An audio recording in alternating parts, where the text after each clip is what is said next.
Kennedy, do solemnly swear I, John Fitzgerald Kennedy, do solemnly swear that you will faithfully execute the office of President of the United States that I will faithfully execute the office of President of the United States and will, to the best of your ability, and will, to the best of my ability, preserve, protect, and defend the Constitution of the United States. preserve, protect, and defend the Constitution of the United States. So help you God. So help me God.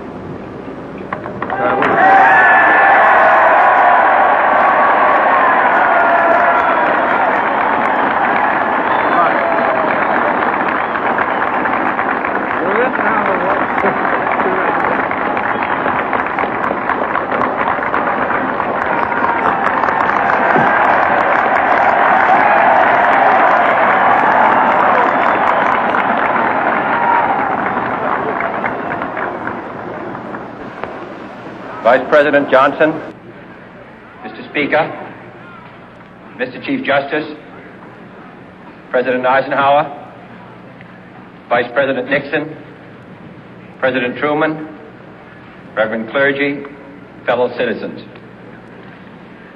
We observe today not a victory of party, but a celebration of freedom, symbolizing an end as well as a beginning, signifying renewal as well as change.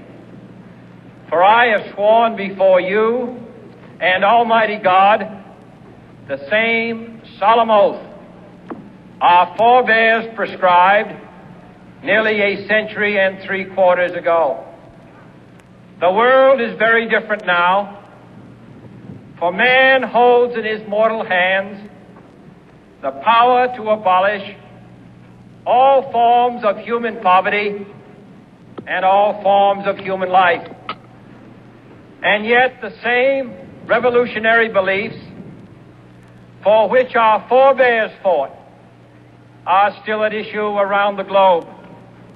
The belief that the rights of man come not from the generosity of the state, but from the hand of God.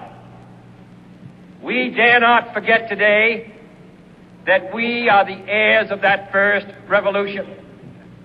Let the word go forth from this time and place to friend and foe alike that the torch has been passed to a new generation of Americans born in this century, tempered by war, disciplined by a hard and bitter peace, proud of our ancient heritage, and unwilling to witness or permit the slow undoing of those human rights to which this nation has always been committed and to which we are committed today at home and around the world.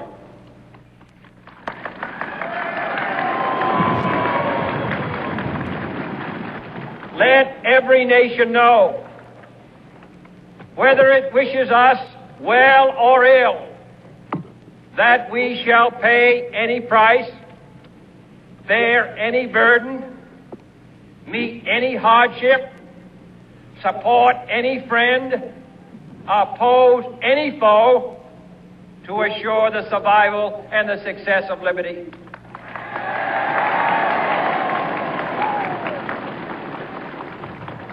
This much we pledge and more.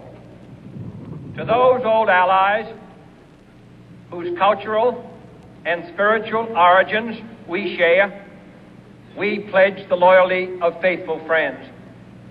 United, there is little we cannot do in a host of cooperative ventures. Divided, there is little we can do, for we dare not meet a powerful challenge at odds and split asunder. To those new states whom we welcome to the ranks of the free, we pledge our word that one form of colonial control shall not have passed away merely to be replaced by a far more iron tyranny.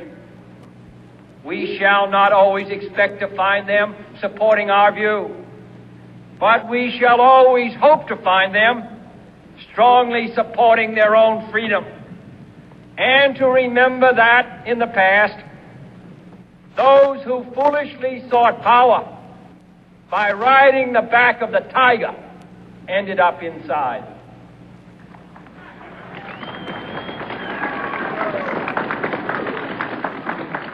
To those people in the huts and villages of half the globe struggling to break the bonds of mass misery, we pledge our best efforts to help them help themselves for whatever period is required, not because the communists may be doing it, not because we seek their votes, but because it is right.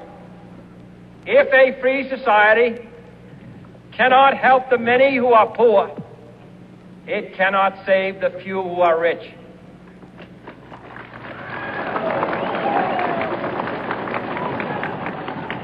To our sister republics south of our border, we offer a special pledge to convert our good words into good deeds, in a new alliance for progress, to assist free men and free governments in casting off the chains of poverty.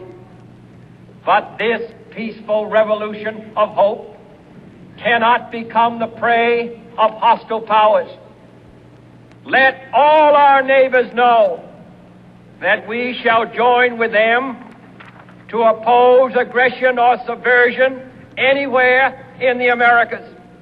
And let every other power know that this hemisphere intends to remain the master of its own house.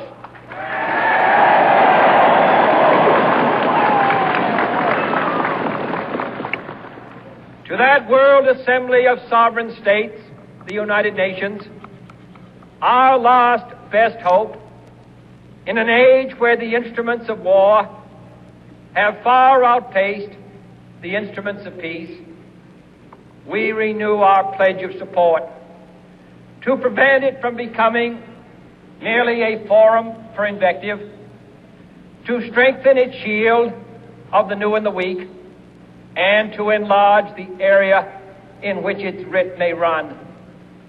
Finally, to those nations who would make themselves our adversary, we offer not a pledge, but a request that both sides begin anew the quest for peace. Before the dark powers of destruction, unleashed by science, engulf all humanity in planned or accidental self-destruction. We dare not tempt them with weakness, for only when our arms are sufficient beyond doubt can we be certain beyond doubt that they will never be employed.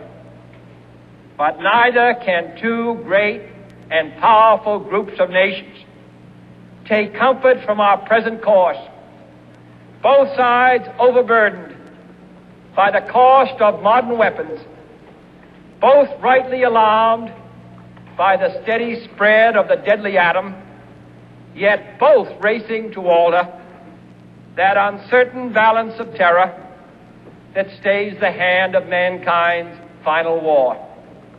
So let us begin anew, remembering on both sides that civility is not a sign of weakness, and sincerity is always subject to proof.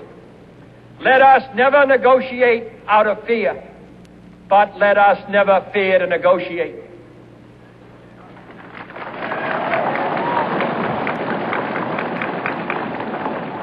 Let both sides explore what problems unite us, instead of belaboring those problems which divide us. Let both sides, for the first time, formulate serious and precise proposals for the inspection and control of arms, and bring the absolute power to destroy other nations under the absolute control of all nations.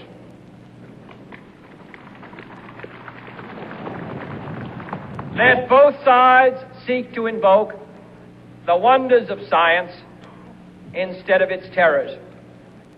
Together, let us explore the stars conquer the deserts, eradicate disease, tap the ocean depth, and encourage the arts and commerce.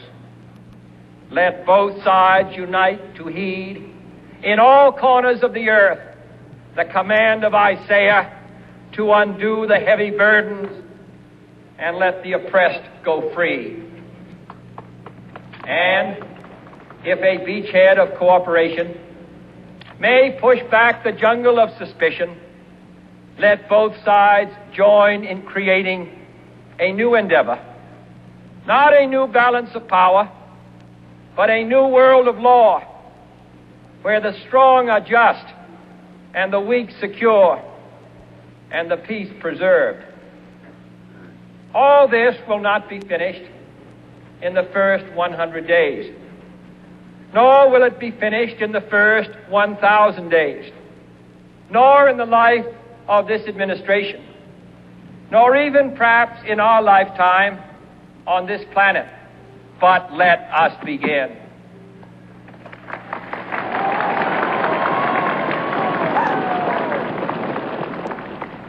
In your hands, my fellow citizens, more than mine, will rest the final success or failure of our course.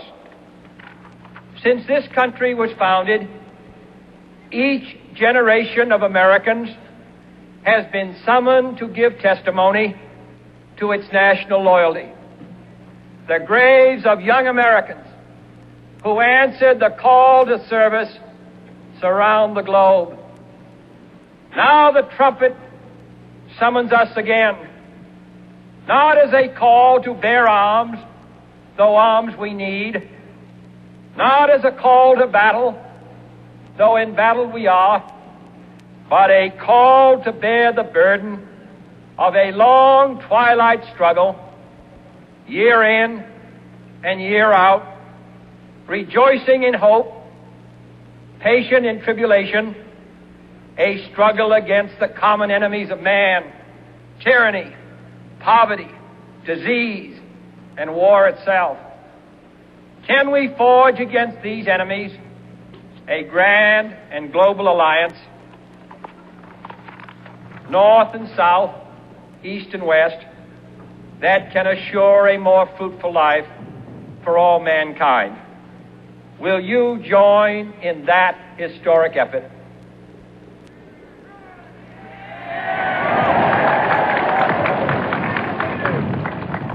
In the long history of the world, only a few generations have been granted the role of defending freedom in its hour of maximum danger. I do not shrink from this responsibility. I welcome it.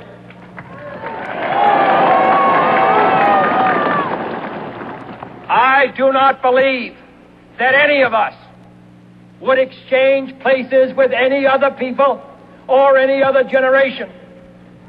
The energy, the faith, the devotion which we bring to this endeavor will light our country and all who serve it.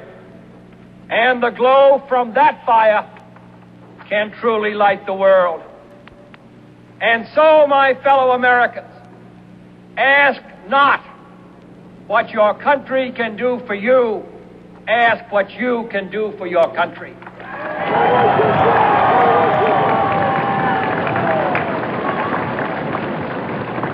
My fellow citizens of the world, ask not what America will do for you, but what together we can do for the freedom of man.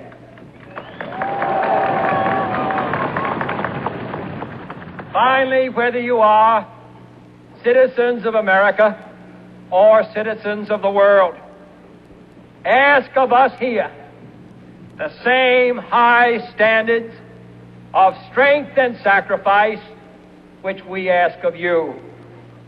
With a good conscience, our only sure reward, with history the final judge of our deeds, let us go forth to lead the land we love, asking His blessing and His help, but knowing that here on earth, God's work must truly be our own.